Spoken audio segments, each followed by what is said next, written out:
Good morning. स्वागत है आज के इस ऑनलाइन क्लासेज में।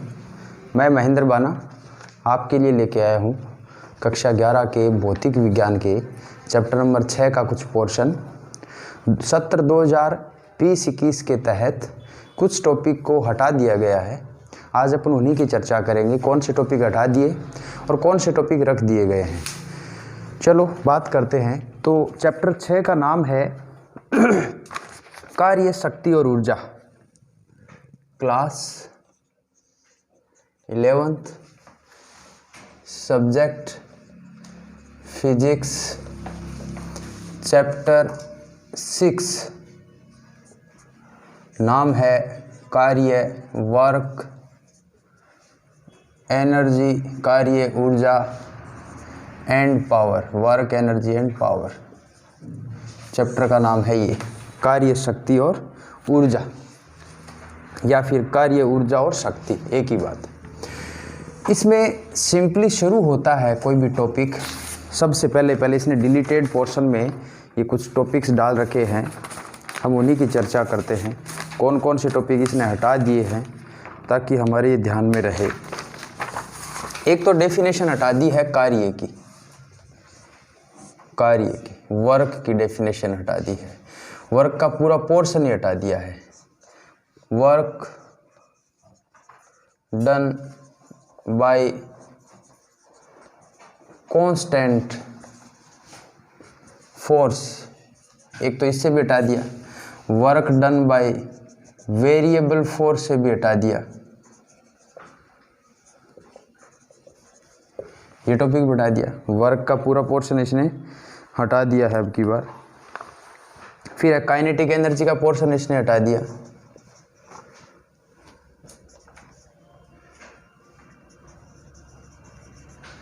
गतिज ऊर्जा का ये पूरा पोर्शन अब की बार इन्होंने हटा दिया है। यहाँ नियत बल से कार्य का मान, यहाँ परिवर्ती बल से कार्य का मान, ये भी हटा दिया है। गतिज ऊर्जा का पूरा पोर्शन इन्होंने हटा दिया है। उसके बाद वर्क एनर्जी थ्योरम जो काफ़ी इम्पोर्टेंट थी, मेन चीज़ ये हटा दी है। वर्क एनर्जी थ्योरम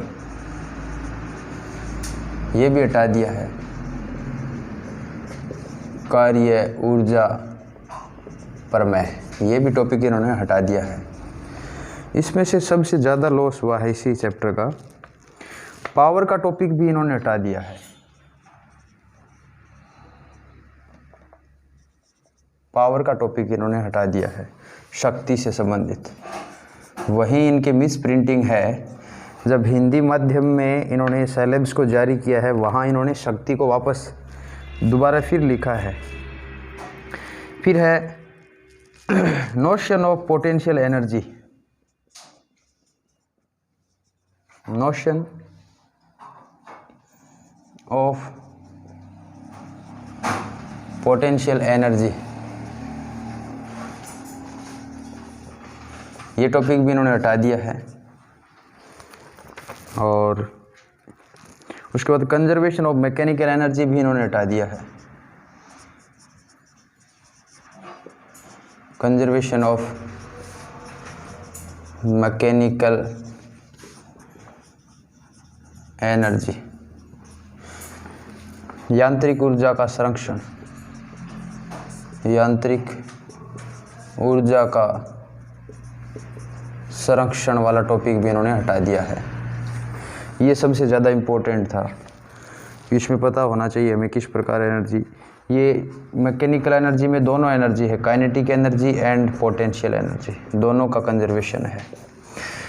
तो 1, 2, 3, 4, 5, 6, 7, 8 टॉपिक इन्होंने हटा दिए हैं। करीबन 6 टॉपिक इन्होंने रखे हैं। कौन कौन से टॉपिक इन्होंने रखे हैं वो भी देखने वाली बात है। तो ये टॉपिक तो इन्होंने हटा दिए हैं। सिंपली हमें जैसे वर्क की डेफिनेशन सबको अभी पता रहनी चाहिए और आगे भी काम आएगी। वर्क का हम कह सकते हैं कि किसी भी बॉडी पर किया गया वर्क हमेशा उस पर अप्लाइड फोर्स और डिस्प्लेसमेंट के स्केलर प्रोडक्ट के इक्वल होता है। ये याद रखें, किसी भी बॉडी पर, मान लो ये बॉक्स है, इस बॉक्स पर आप अगर फोर्स अप्लाई करते हो F, बल लगाते हो F, जिससे इसमें विस्थापन x यानी dx आ जाए, तो F और dx का अदिश गुणनफल हमेशा कार्य के बराबर आता है। कार्य का मात्रक है वो जूल है, क्योंकि कार्य एक प्रकार से एनर्जी है, कार्य को ही हम ऊर्जा कहेंगे। और इसी आधार पर एक थ्योरम भी आती है, वर्क एनर्जी थ्योरम। ये यही बात कहती है कि किसी वस्तु में गतिज ऊर्जा में जो परिवर्तन होता है वो उसके कार्य के तुल्य होता है। स्टेटमेंट भी इसी वर्क एनर्जी थ्योरम का वही होता है कि the change in kinetic energy always equal to the work done by the variable force या कांस्टेंट फोर्स। काइनेटिक एनर्जी आप सबको 10th क्लास से ही पता होगा कि काइनेटिक एनर्जी सिंपली किसी बॉडी के गतिशील होने के कारण जो एनर्जी होती है वो काइनेटिक एनर्जी होती है। उस काइनेटिक एनर्जी का सूत्र होता है m12mv²। पावर भी जनरली सबको पता रहना चाहिए कि पावर हमेशा इलेक्ट्रिकल से संबंधित, इंजन से संबंधित, यंत्रों से संबंधित पावर को यूज में लिया जाता है। और पावर का मीनिंग होता है वर्क की रेट, यानी कि कोई वस्तु, कोई इंजन, कोई यंत्र, कोई मशीन किस रेट से वर्क करती है। कोई ज़रूरी नहीं है, जैसे एक साइकिल है वो धीरे धीरे चल रही है, वहीं एक बाइक तो उसकी पावर ज़्यादा है तो वो स्पीड से चलेगी। तो कहने का मतलब किसी भी मशीन, किसी भी व्यक्ति आदि की वर्क की रेट कैसी है, जिसकी रेट ज़्यादा है, कार्य करने की दर ज़्यादा है, उसकी शक्ति ज़्यादा है। तो डेफिनेशन भी ऐसी बन गई, कार्य करने की दर को शक्ति कहते हैं। The rate of change of work done is called power. उसके बाद ये पोटेंशियल एनर्जी। पोटेंशियल एनर्जी जो है एक प्रकार से हम कह सकते हैं ये अपने आप में वर्क ही है। जैसे मैं कहूँ कि हमने धरातल से h हाइट पर, कितनी हाइट पर, h हाइट पर एक पानी की टंकी भर दी, तो हमने डिस्प्लेसमेंट धरातल से कितना दे दिया, h, विस्थापन कितना दिया, h। किसी भी वस्तु पर हमेशा नीचे की ओर ग्रेविटेशनल फोर्स कितना लगता है, mg। तो हमारे पास वर्क का सूत्र क्या बन गया, फोर्स इनटू डिस्प्लेसमेंट। तो सूत्र क्या बन गया वर्क का, mgh। ये वर्क ही क्या कहलाता है, पोटेंशियल एनर्जी। क्योंकि ये ग्रेविटेशनल वर्क के अगेंस्ट, ग्रेविटेशनल फोर्स के अगेंस्ट किया गया है, इसलिए ग्रेविटेशनल पोटेंशियल एनर्जी कहलाएगा। तो हम कह सकते हैं इस प्रकार ये पोटेंशियल एनर्जी जो है कई रूप में है। स्प्रिंग की पोटेंशियल एनर्जी अलग होती है और ये ग्रेविटेशनल पोटेंशियल एनर्जी अलग होती है। वहीं अगर चार्ज से संबंधित है, आवेशों से संबंधित है, जो 12th क्लास में आप सीखोगे, तो उनके लिए पोटेंशियल एनर्जी अलग अलग होती है। तो पोटेंशियल एनर्जी का जो नोशन है, जो प्रकार है, वो अलग अलग है। जैसे स्थितिज ऊर्जा के लिए हम देखें गुरुत्वाकर्षण बल के लिए, तो गुरुत्वाकर्षण बल के लिए इसका सूत्र mgh हो जाता है। वहीं अगर स्प्रिंग के लिए इसकी पोटेंशियल एनर्जी देखें तो -12 kx² होती है। ठीक है, ये प्लस माइनस में हो सकती है। काइनेटिक एनर्जी हमेशा पॉजिटिव रहती है, एक बात ये याद रखिए, लेकिन पोटेंशियल एनर्जी माइनस में भी हो सकती है, प्लस में भी हो सकती है और जीरो भी हो सकती है। ठीक है, तो इसके बाद ये कंजर्वेशन ऑफ मैकेनिकल एनर्जी, ये हमें एक एक्सपेरिमेंट टाइप का है कि एक वस्तु को यहाँ h हाइट पर ले जाके रख दिया, तो h हाइट पर इसकी अधिकतम काइनेटिक एनर्जी कितनी है, mgh। ये कौन सी है, पोटेंशियल एनर्जी, सॉरी, अधिकतम पोटेंशियल एनर्जी कितनी है h हाइट पर, mgh। यही काइनेटिक एनर्जी कितनी रहेगी, 0। मैं अगर इसको यहाँ h हाइट पर लाके रख दूं तो अब ये गति तो कर नहीं रहा, स्थिर है, इसलिए गतिज ऊर्जा तो इसकी 0 है, काइनेटिक एनर्जी 0 है। तो कौन सी एनर्जी है, केवल पोटेंशियल एनर्जी है। जैसे मैं पानी के अंदर, टंकी के अंदर पानी भर के छोड़ दूँ, तो जब तक टंकी में पानी है तब तक उसकी केवल पोटेंशियल एनर्जी है। उसी पानी को नल द्वारा जैसे नीचे आता है, तो मैं जैसे नल खोलता हूँ तो वो ही पानी पोटेंशियल एनर्जी को काइनेटिक एनर्जी में बदलता हुआ नीचे आता है। इसलिए जितना ज़्यादा नीचे जाएगा उसकी स्पीड उतनी ज़्यादा होगी। तो कहने का मतलब जो पानी के अंदर पोटेंशियल एनर्जी के रूप में स्टोर थी एनर्जी, वो एनर्जी जैसे नीचे आएगी तो काइनेटिक एनर्जी में बदल जाएगी। तो ये कंजर्वेशन कहलाता है कि टोटल एनर्जी कॉन्स्टेंट है। तो ऐसा एक हमारे पास पूरा एप्लीकेशन था जो काफ़ी इंपॉर्टेंट था। अब की बार सिलेबस से हटा दिया इन्होंने इस प्रकार का एप्लीकेशन तैयार कर रखा था कि h हाइट पर एक m मास का पार्टिकल रख दिया, तो इसकी ये a पॉइंट बोल दिया, कितनी हाइट पर, h हाइट पर। यहाँ पर इसकी टोटल एनर्जी जो होगी वो mgh होगी, टोटल एनर्जी E, जो केवल पोटेंशियल एनर्जी के रूप में रहेगी। काइनेटिक एनर्जी यहाँ पर 0, काइनेटिक का मतलब गतिज ऊर्जा। फिर जैसे इस पिंड को मैं नीचे छोड़ता हूँ तो मान लो ये B पॉइंट पर आ जाता है। कौन से पॉइंट पर आता है, B पर। तो यहाँ से इसने x दूरी तय कर ली, बाकी कितनी बच गई भाई, h माइनस एक्स।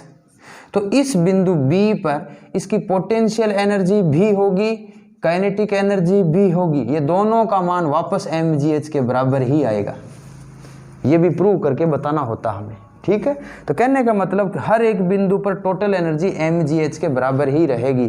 फिर वापस जैसे ये धरातल पर पहुंचता है यहाँ पर, तो यहाँ टोटल एनर्जी क्या होनी चाहिए, mv² होनी चाहिए। ये mv² भी mgh के बराबर ही आएगी। तो हम कह देंगे कि टोटल एनर्जी हमेशा कंजर्व रहती है। ये स्टेटमेंट है एनर्जी का, क्या है कि टोटल एनर्जी यानी कुल ऊर्जा हमेशा संरक्षित रहती है, वो न तो नष्ट की जा सकती और न ही उत्पन्न की जा सकती। आप भले ही उस पानी को, उस पत्थर को h हाइट पर ले गए तो इसकी जितनी ऊर्जा धरातल पर थी उतनी ही h हाइट पर है, या हो सकता है वो पहले गतिज ऊर्जा में था तो बाद में स्थितिज ऊर्जा में बदल गया। जैसे ही आप वापस उसको गतिज ऊर्जा में बदलोगे तो उतनी मात्रा वापस उत्पन्न हो जाएगी उसमें। तो ये इस प्रकार के कुछ टॉपिक थे जो अब की बार हटा दिए। तो मैंने अपने को अभी आगे कुछ काम में आने वाले टॉपिकों में, जैसे ये वर्क का टॉपिक है, ये याद रखने वाली बात है। वर्क को अगर आप और एक्सप्लेन करो, आगे वर्क को और एक्सप्लेन करो तो f dx कोस थीटा आ जाता है। डॉट प्रोडक्ट अगर किसी का हटाते हो, पीछे वाले चैप्टर में हमने सीखा है, अदिश गुणनफल में अगर आप डॉट प्रोडक्ट हटाते हो तो कोस थीटा आ जाता है। वहीं अगर क्रॉस प्रोडक्ट हटाते हो तो क्या आ जाता है बच्चों, साइन थीटा आ जाता है। ये 2-3 बातें हमने पहले सीखी है। तो अब अपन बात करते हैं कि इस चैप्टर नंबर 6 में कौन कौन से टॉपिक बचे हुए हैं। ये 7-8 टॉपिक तो अब की बार सत्र 2020-21 को कोरोना वायरस के तहत या इस संक्रमण बीमारी के तहत हटा दिए गए हैं सिलेबस को कम करने में। चलो, तो अब जो नया टॉपिक है वो हिंदी माध्यम के सिलेबस में वापस इन्होंने शक्ति को एक टॉपिक डाला है। हम शक्ति वाला टॉपिक को कर ही लेते हैं, अच्छा रहेगा, कल को कोई क्वेश्चन आ भी जाए। लिखिए शक्ति, पावर। इसमें डेफिनेशन लिखिए, the rate of change of work, the rate of change of work done is called, the rate of change of work is called power.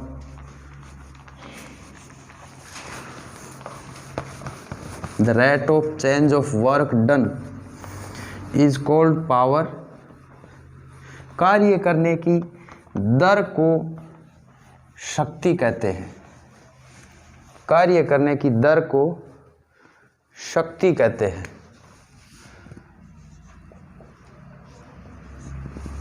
शक्ति, पावर, P से इसको रिप्रेजेंट करते हैं। कार्य करने की दर को शक्ति कहते हैं।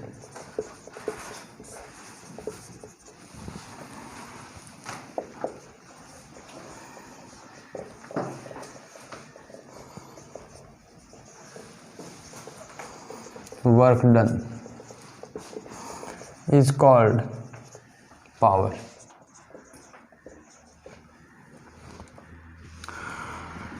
It is a scalar quantity. यह एक अदिश राशि है।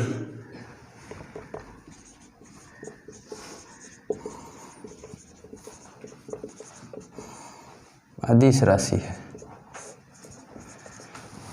यदि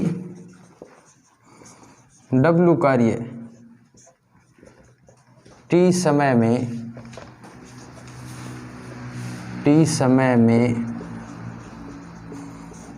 किया जाए तो शक्ति P बराबर W/T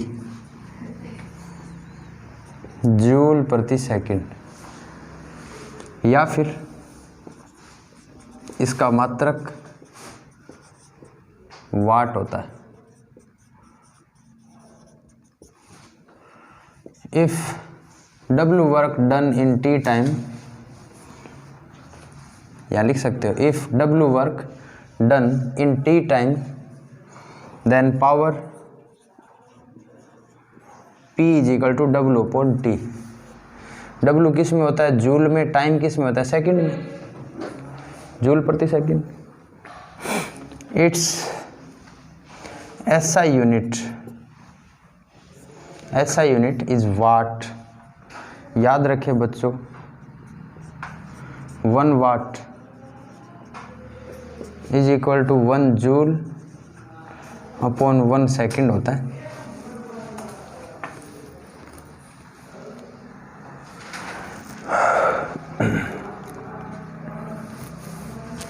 इसका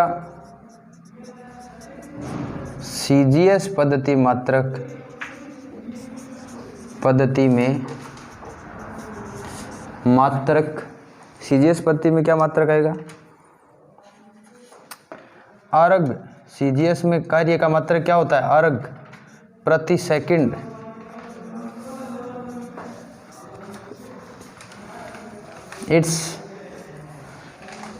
Its unit in SI in CGS system,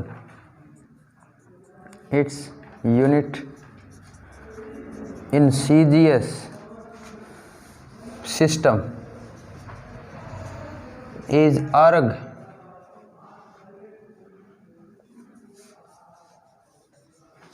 per second. In FPS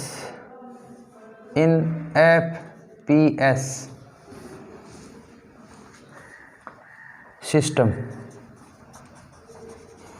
वैसे तो इसका हॉर्स पावर होता है, हॉर्स पावर,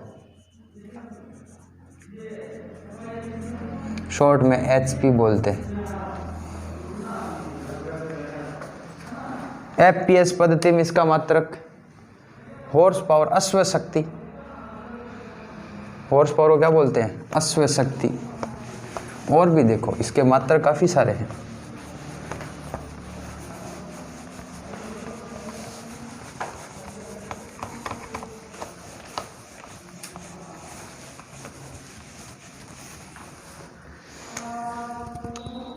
ये सीधा सीधा याद रखने वाली बात है। In FPS system the unit is क्या है भाई? HP। और दूसरा और देखो, foot pounder, foot pounder per second, foot pounder per second. Hindi में ऐसे ही लिखते हैं इसको।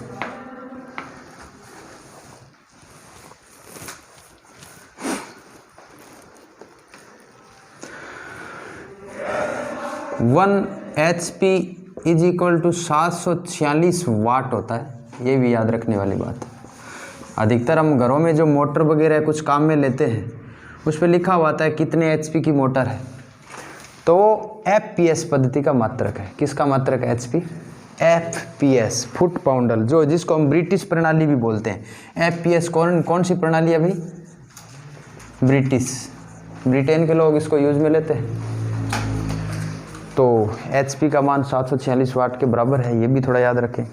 और सुनो, थोड़ा सा एक्सप्लेन और कर देते हैं पावर को, दूसरे सूत्रों में भी देखते हैं हम लोग।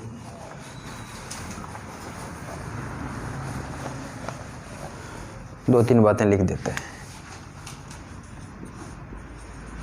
एवरेज पावर, औसत शक्ति, ये क्या चीज होती है भाई? यदि डेल्टा W कार्य डेल्टा T समय में किया जाए तो औसत शक्ति if delta W work done in delta T time then average power average power P, इस पैर में लिख दो एवरेज छोटा सा, delta W upon delta T हो जाएगा भाई, और क्या होगा, बस वाट, ये वाट में आता है आपको पता है।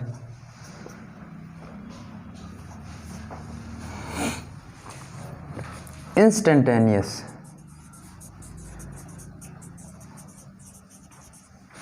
इंस्टेंटेनियस पावर, ये भी आपको थोड़ा याद रखना चाहिए। मतलब डेल्टा टी टाइम है वो जीरो की ओर हो जाए, बहुत कम समय हो, तो ये चीज़ डिफरेंशिएशन फॉर्म में आ जाएगी, D W upon D T आ जाएगी, और क्या।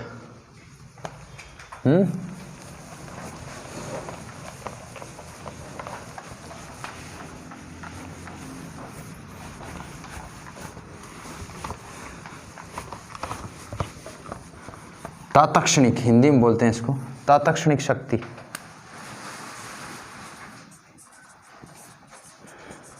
तात्क्षणिक शक्ति, तात्क्षणिक का मतलब एक फिक्स समय पर, एग्जैक्ट टीवें समय पे कितना मान होगा, 10वें सेकंड पे कितना मान होगा, 20 सेकंड बाद इसका मान कितना होगा, दैट इज कॉल्ड। तो हम कह सकते हैं if delta T tends to 0, तो पावर P, इसको P से रिप्रेजेंट करेंगे, लिमिट लगा दो भाई, कहाँ से कहाँ तक, delta T tends to 0, delta W upon delta T, ये हो जाएगा डी डब्ल्यू बट्टा डी टी, ये तात्क्षणिक शक्ति कहलाती है। मतलब अवकलन कर दो, एक प्रकार से डिफरेंशिएशन कर दो, वर्क का टाइम के रेस्पेक्ट में डिफरेंशिएशन करते ही इंस्टेंटेनियस वैल्यू आ जाएगी। जैसे आपको मान दे दिया, मैं वर्क का मान दे दूं 2t square plus 3t minus 6 joule work ये है, तो आपसे पावर पूछ लूँ तो आप क्या करोगे, इसका डिफरेंशिएशन कर दो, बस पावर आ जाएगा। समझे, वर्क का मान अगर क्वेश्चन में दे दिया, पावर पूछ ली, तो डिफरेंशिएशन कर दो, इंस्टेंटेनियस पावर आ जाएगी। ठीक है ना, इसको और एक्सटेंड कर देते हैं, चलो डी डब्ल्यू को मैं लिख दूंगा F D S, F dot D S, D S मान ले, समझ गए, डिस्प्लेसमेंट।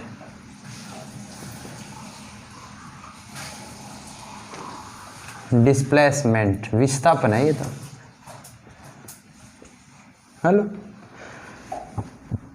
और लिख देते हैं कुछ, 1 डॉट प्रोडक्ट हटा दो भाई इसका, तो क्या आ जाएगा, कोस थीटा आ जाएगा, ये भी पी का ही सूत्र है, लो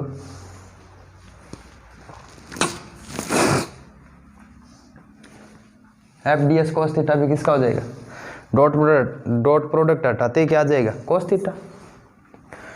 और देखो डी एस क्या है, विस्थापन बट्टा समय, विस्थापन बट्टा समय क्या होता है, वेग, वेलोसिटी होता है। तो इसको और एक्सटेंड अगर करना चाहूँ तो एफ वी कोस थीटा भी हो सकता है, कैसे, D S upon D T जो है वो वेलोसिटी v के बराबर होता है, ये भी सही है। और देखो पावर, इसको मैं क्या कह सकता हूँ, एफ डॉट वी कह सकता हूँ, लोसा, दो वेक्टर क्वांटिटी का स्केलर प्रोडक्ट हमेशा एक स्केलर क्वांटिटी आता है, इसीलिए पावर हमेशा स्केलर क्वांटिटी है। तो कई रूप बन गए, D W upon D T भी बन गया, F D S cos theta upon D T भी बन गया, एफ डॉट वी भी बन गया। अगर आपको वेलोसिटी दे रखी है, फोर्स का मान दे रखा है, तो पावर निकाल सकते हैं। ठीक है, तो ये पावर से संबंधित टॉपिक था, जो इंग्लिश मीडियम में सिलेबस दे रखा है उसमें ये टॉपिक नहीं है, और हिंदी मीडियम में जो सिलेबस दे रखा है उसमें है, तो हमने छाप दिया है इसको भी, भविष्य में काम जरूर आएगा, अभी हो सके 11th क्लास में नहीं आए तो। ये है कुछ टॉपिक। अगला टॉपिक हमारा है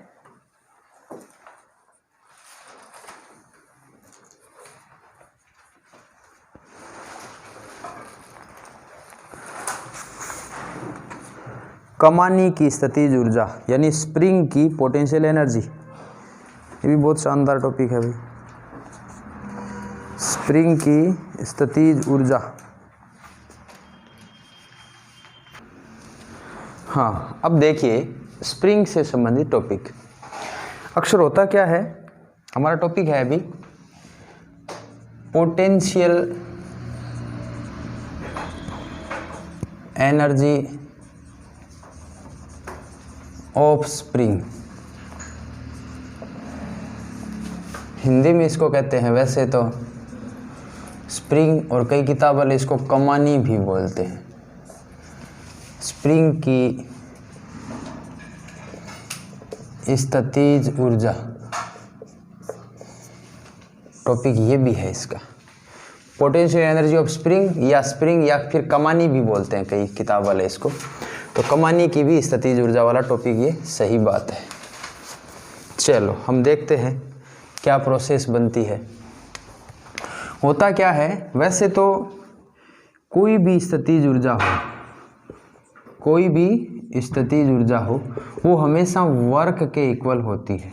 पहली बात तो ये ठीक है। दूसरा, किसी भी वस्तु की स्थितिज ऊर्जा, 2-3 बातें समझनी आपको।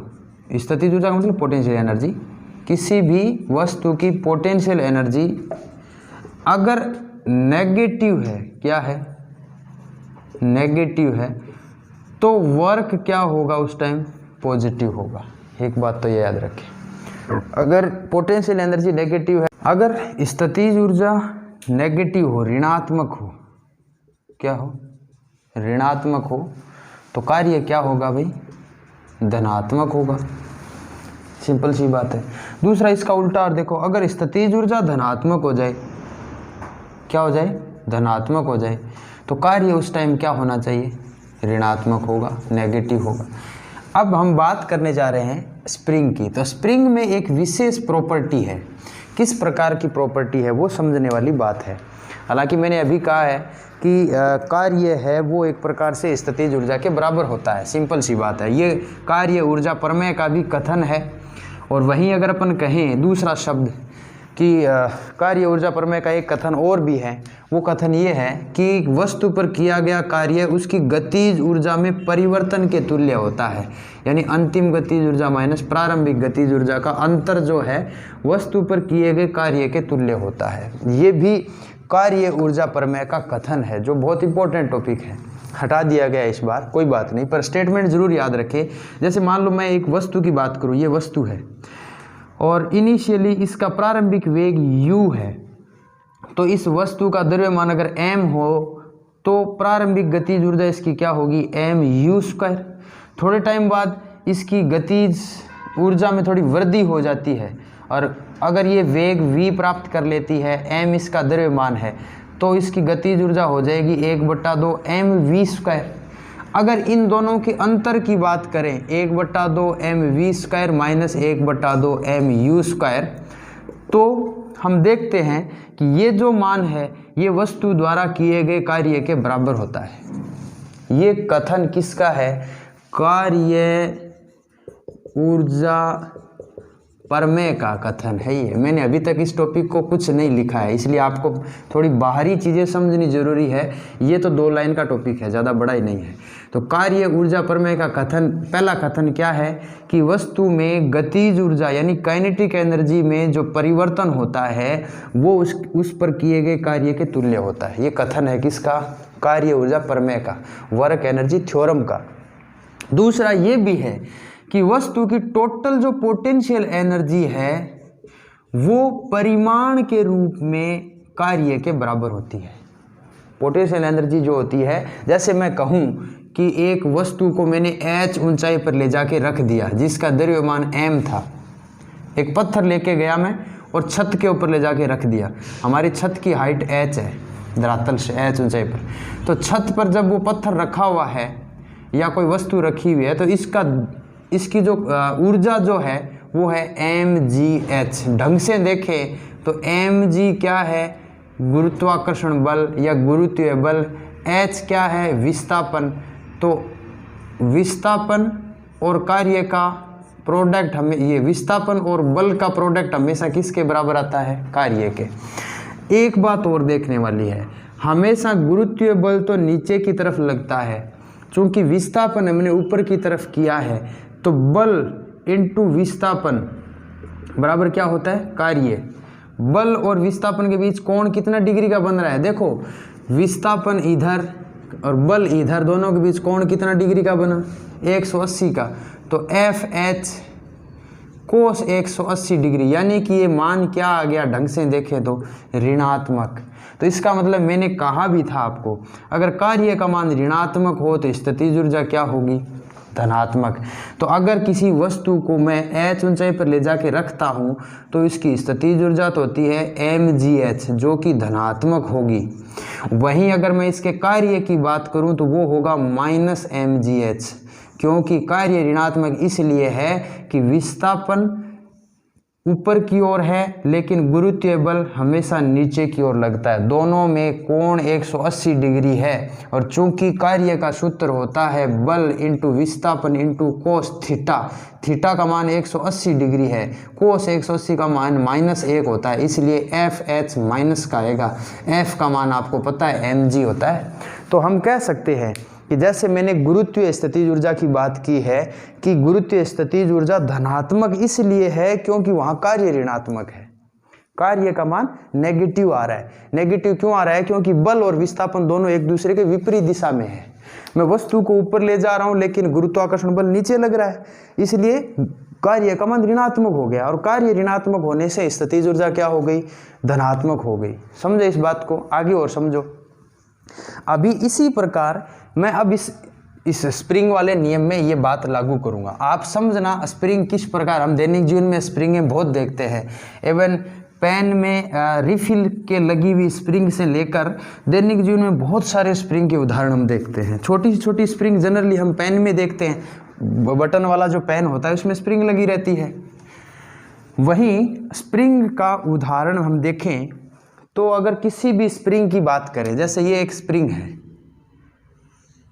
ये एक स्प्रिंग है, इसका एक सिरा हमने रिजिड बेस से कनेक्ट कर दिया, दृढ़ आधार से बांध दिया। ये स्प्रिंग है, इसमें m द्रव्यमान हमने लटका रखा है। इसी स्प्रिंग को मैं अगर थोड़ा खींचता हूं तो स्प्रिंग का एक नेचर है कि ये बाहर से लगाए गए फोर्स F एक्सटर्नल, जो हम बाहर से लगा रहे हैं, इसके विपरीत दिशा में एक फोर्स लगाती है जिसे हम स्प्रिंग फोर्स भी कहते हैं, रीस्टोरिंग फोर्स भी कहते हैं, रीस्टोरिंग फोर्स भी कहते हैं। हिंदी में बोलते हैं प्रत्यानयन बल। ये प्रत्यानयन बल हमेशा बाह्य बल के विपरीत दिशा में लगता है, यानी कि अगर हम स्प्रिंग को खींचते हैं तो स्प्रिंग का प्रयास रहता है अपनी पहले वाली स्थिति की ओर जाने का, ये नेचर है स्प्रिंग का। वहीं अगर मैं किसी स्प्रिंग को कंप्रेस कर दूं, दबा दूं, ऐसे अगर आप स्प्रिंग को दबाओगे अंदर की ओर फोर्स लगाओगे F एक्सटर्नल, तो रीस्टोरिंग फोर्स वापस विपरीत दिशा में लगने लग जाएगा। तो कहने का मतलब दोनों ही स्थिति में, चाहे आप स्प्रिंग को कंप्रेस करो, चाहे आप स्प्रिंग को एक्साइल करो, टेंसाइल करो, एक्सटेंड करो, दोनों ही स्थिति में स्प्रिंग में एक ऐसा फोर्स लगता है जो एक्सटर्नल फोर्स का विरोध करता है। तो स्प्रिंग पर दो प्रकार के कार्य हो गए, नाम सुनना बच्चों ध्यान से, कौन कौन सा। एक तो है स्प्रिंग द्वारा किया गया कार्य, किया गया कार्य। एक है स्प्रिंग पर किया गया कार्य। शब्दों में अंतर है थोड़ा सा और पूरा पूरा मान ही बदल जाता है। स्प्रिंग पर का मतलब हम जो बाहर से फोर्स लगा रहे हैं वो बल और विस्थापन का गुणा, यानी कि हमने बाहर से जो फोर्स लगाया F और कितना डिस्प्लेसमेंट दिया, दोनों का प्रोडक्ट तो किसके बराबर आएगा, स्प्रिंग पर किए गए कार्य के। और स्प्रिंग द्वारा मतलब रीस्टोरिंग फोर्स और डिस्प्लेसमेंट का प्रोडक्ट स्प्रिंग द्वारा किए गया कार्य हो जाएगा। हमारा टॉपिक क्या है, स्प्रिंग की स्थितिज ऊर्जा। इसका मतलब हम कौन सा कार्य ज्ञात करें, स्प्रिंग द्वारा किया गया कार्य वाला मान ज्ञात करें। अब ये देखने वाली बात है, जैसे मैं ये उदाहरण दूं एक्सटेंड वाला, साम्य स्थिति ये थी इसकी, यहाँ हमने घुमाकर इसको यहाँ तक ले गए, x1 से लेकर x2 तक इसको लेके चले गए, ये डिस्प्लेसमेंट दे दिया यहाँ तक। तो जैसे जैसे मैं इसको खींच रहा हूँ तो हमारे द्वारा किया गया कार्य तो धनात्मक है। क्यों है? क्योंकि विस्थापन भी इसी दिशा में है और एक्सटर्नल फोर्स भी इसी दिशा में है, तो कार्य धनात्मक। हमारे द्वारा किया गया कार्य धनात्मक, वर्क क्या है? पॉजिटिव। लेकिन स्प्रिंग का फोर्स इधर लग रहा है, डिस्प्लेसमेंट तो स्प्रिंग का इधर हो रहा है, लेकिन स्प्रिंग किधर खिंचाव कर रही है? वापस अपनी दिशा में। इसका मतलब स्प्रिंग द्वारा किया गया कार्य क्या होगा? ऋणात्मक, नेगेटिव होगा। तो स्प्रिंग का वर्क नेगेटिव होने से उसकी पोटेंशियल एनर्जी क्या हो जाएगी? पॉजिटिव हो जाएगी। सिंपल सी बात है ये। अब एक नाम का साइंटिस्ट था जिसका नाम था हुक। क्या नाम था? हुक। हुक ने प्रत्यास्थ सीमा के अंदर एक स्टेटमेंट दिया था। प्रत्यास्थ सीमा, जो आगे चैप्टर आएगा, चैप्टर नंबर 10 में हम पढ़ेंगे इलास्टिसिटी के बारे में। उसने कहा था कि किसी भी स्प्रिंग को चाहे आप कंप्रेस करते हो चाहे आप एक्सटेंड करते हो, तो उस पर स्प्रिंग फोर्स जो है हमेशा उसके विस्थापन के समानुपाती होता है। जितना ज़्यादा स्प्रिंग को आप खींचोगे स्प्रिंग फोर्स उतना ही ज़्यादा लगेगा। आप थोड़ी सी स्प्रिंग को खींचो, अब स्प्रिंग धीरे से पीछे जाएगी। थोड़ा और ज़्यादा खींचो, स्प्रिंग स्पीड से पीछे जाएगी। और ज़्यादा खींचो, जितना ज़्यादा खींचोगे स्प्रिंग पे रिस्टोरिंग फोर्स उतना ही ज़्यादा लगेगा, उतनी स्पीड से वापस जाएगी। वही रबर की बात, आप रबर को थोड़ा खींचो, थोड़ा सा पीछे जाएगा, और ज़्यादा खींचो और स्पीड से जाएगा। कहने का मतलब जितना ज़्यादा आप फोर्स लगा रहे हो उतना ही ज़्यादा इसमें डिस्प्लेसमेंट आता है और उतना ही ज़्यादा रिस्टोरिंग फोर्स जनरेट होता है। जैसे ये प्रोपोर्शनल साइन हटाया जाता है तो उस मान आ जाता है -kx। ये माइनस साइन क्या रिप्रेजेंट करता है? कि रिस्टोरिंग फोर्स डिस्प्लेसमेंट के अपोजिट डायरेक्शन में है। ये माइनस साइन क्या रिप्रेजेंट करता है? प्रत्यानयन बल विस्थापन के विपरीत दिशा में है। ये मैंने अभी बता दिया कि विस्थापन अगर इधर है तो रिस्टोरिंग फोर्स इधर आएगा। के क्या है? स्प्रिंग नियतांक। स्प्रिंग किस धातु की बनी हुई है? लोहे की बनी हुई है तो उसके लिए रिस्टोरिंग अलग लगेगा, तांबे की है तो उसके लिए अलग लगेगा। जो नरम धातुओं से बनी हुई स्प्रिंग है उसके लिए F का मान अलग अलग होगा। तो कहने का मतलब अब हम शुरू करते हैं हमारा टॉपिक। चलो, पोटेंशियल एनर्जी ऑफ स्प्रिंग। इस टॉपिक में लिखिए, पहले तो डायग्राम बना दो 3, 1 2 3, तीनों डायग्राम बना दो।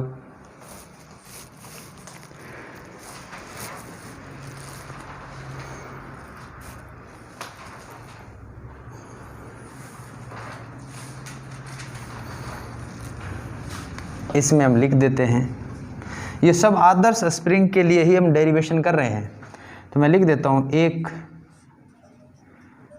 आदर्श स्प्रिंग, एक आदर्श स्प्रिंग को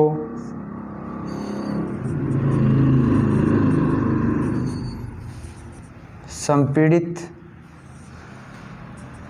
या खींचा जाए तो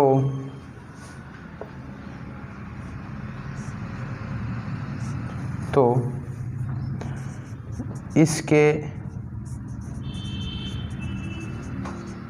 विस्थापन के विपरीत एक प्रत्यानयन बल लगता है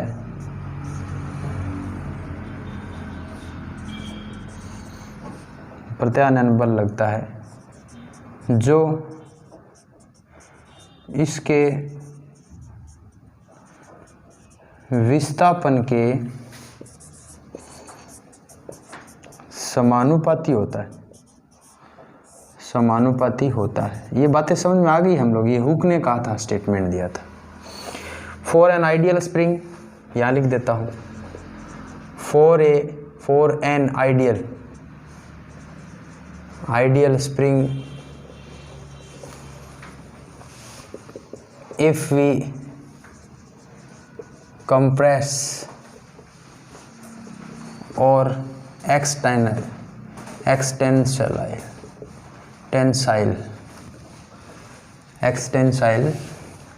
compress or extensile, then a restoring force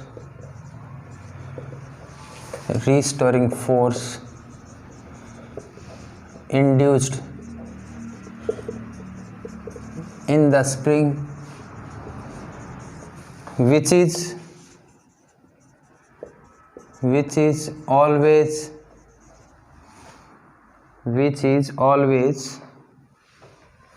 proportional to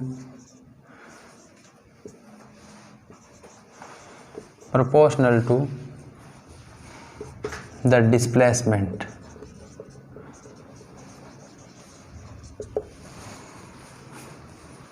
ठीक है, ये हुक ने कहा था, हुक का स्टेटमेंट है, वैसे लिखने की आवश्यकता नहीं है। चलो अब लिख देते हैं कुछ बातें।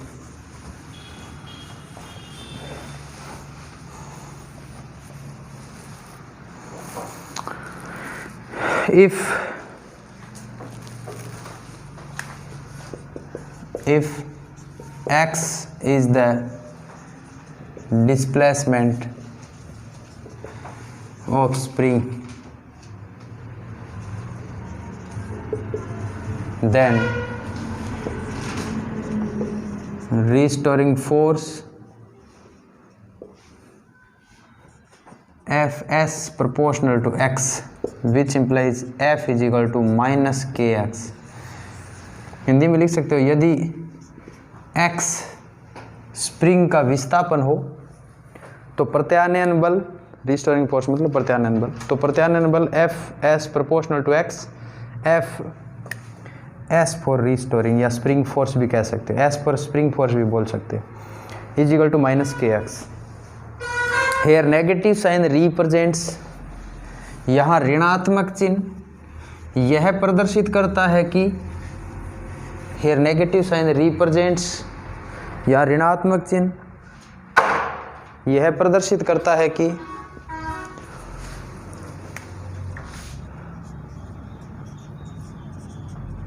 नेगेटिव साइन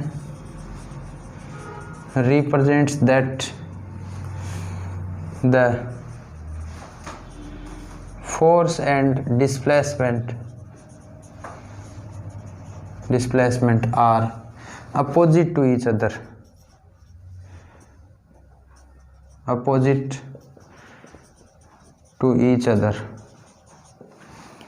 या ऋणात्मक चिन्ह यह प्रदर्शित करता है कि बल तथा विस्थापन एक दूसरे के विपरीत है। ठीक है, के और क्या है भाई, के इज स्प्रिंग कांस्टेंट, के क्या है, spring constant, which depends on the nature of material,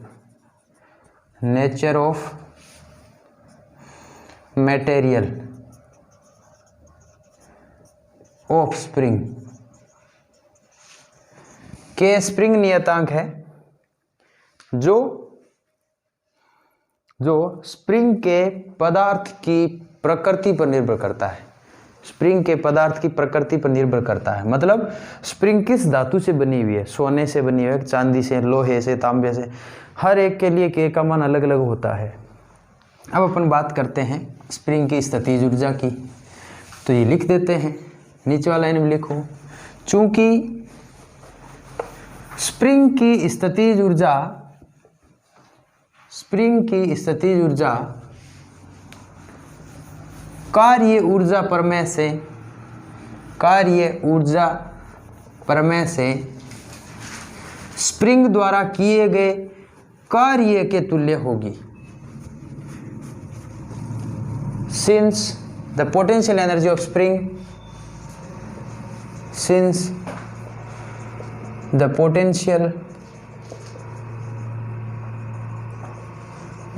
of spring is equal to the work done by the spring किसके अनुसार है भाई? According to work energy theorem. Work energy theorem के अनुसार कार्य ऊर्जा प्रमेय के अनुसार स्प्रिंग द्वारा किया गया कार्य उसकी स्थितिज ऊर्जा के तुल्य होता है। तो हम ये बात कह सकते हैं, अर्थात या चूंकि कह सकते हैं, चूंकि स्प्रिंग की स्थितिज ऊर्जा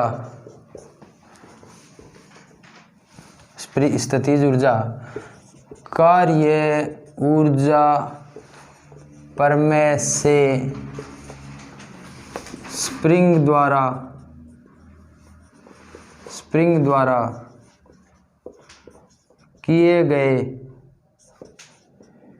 किए गए कार्य के तुल्य होगी। ठीक है, ये स्टेटमेंट है। तो हम लिख सकते हैं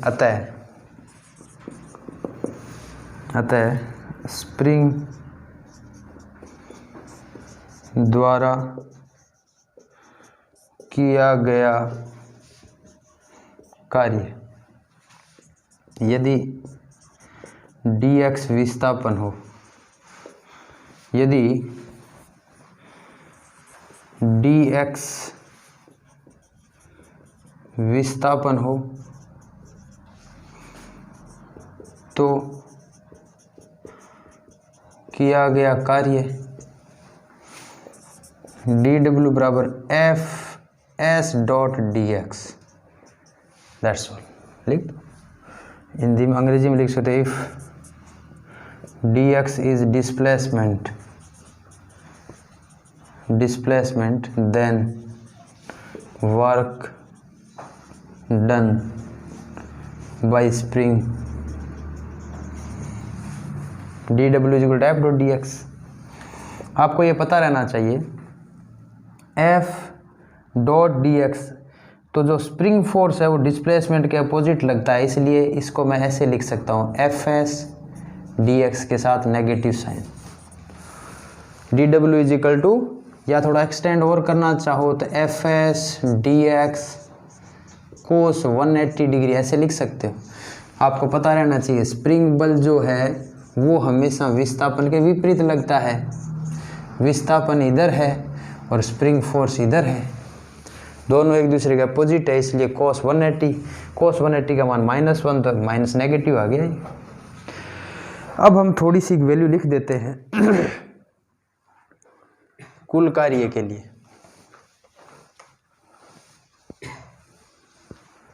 टोटल वर्क कितना हो जाएगा भाई? इंटीग्रेशन कर देंगे टोटल वर्क के लिए, देखते हैं क्या होता है। यदि स्प्रिंग का विस्थापन x बराबर 0 से x बराबर x तक किया जाए तो किया गया कुल कार्य, if the displacement of spring is x tends to x is equal to 0 to x is equal to x, then total work done w is equal to integration 0 से x तक fs dx माइनस साइन आ जाएगा बाहर। Now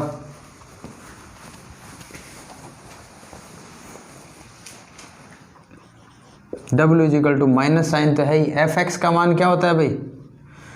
minus के x D x. ये minus sign बाहर आ गया, के बाहर आते प्लस हो गया, 0 से x x D x. Integration तो सबको आना चाहिए ना। W इज इक्वल टू के एक्स स्क्वायर बट्टा 2 0 से x। आपको पता है x की जगह एक बार x रखो एक बार 0 रखो, तो 0 रखने से 0 हो जाएगा। तो हाफ के x square that is called work.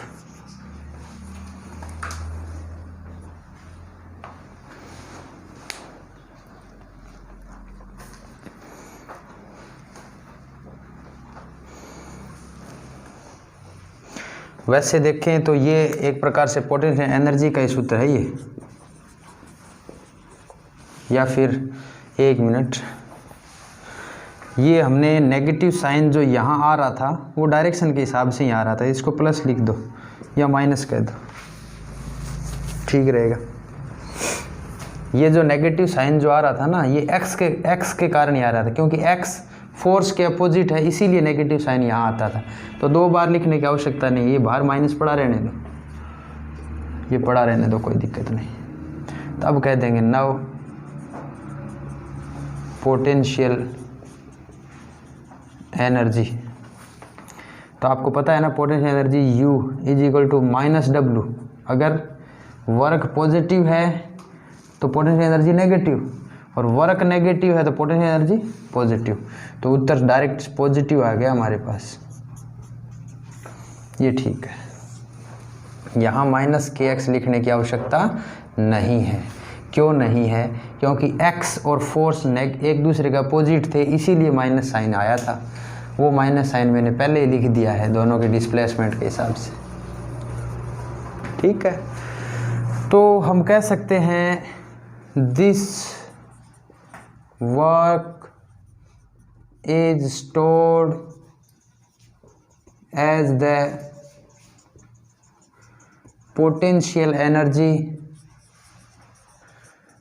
of the spring।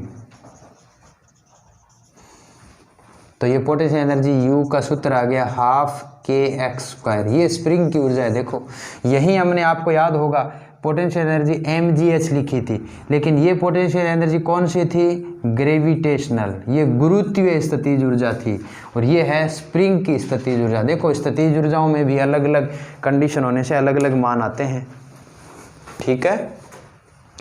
तो ये हो गया हमारा स्प्रिंग की स्थितिज ऊर्जा वाला टॉपिक। अगला टॉपिक है हमारा कोलिजन का, जो हम नेक्स्ट चैप्टर में करेंगे। तब तक के लिए धन्यवाद, थैंक यू।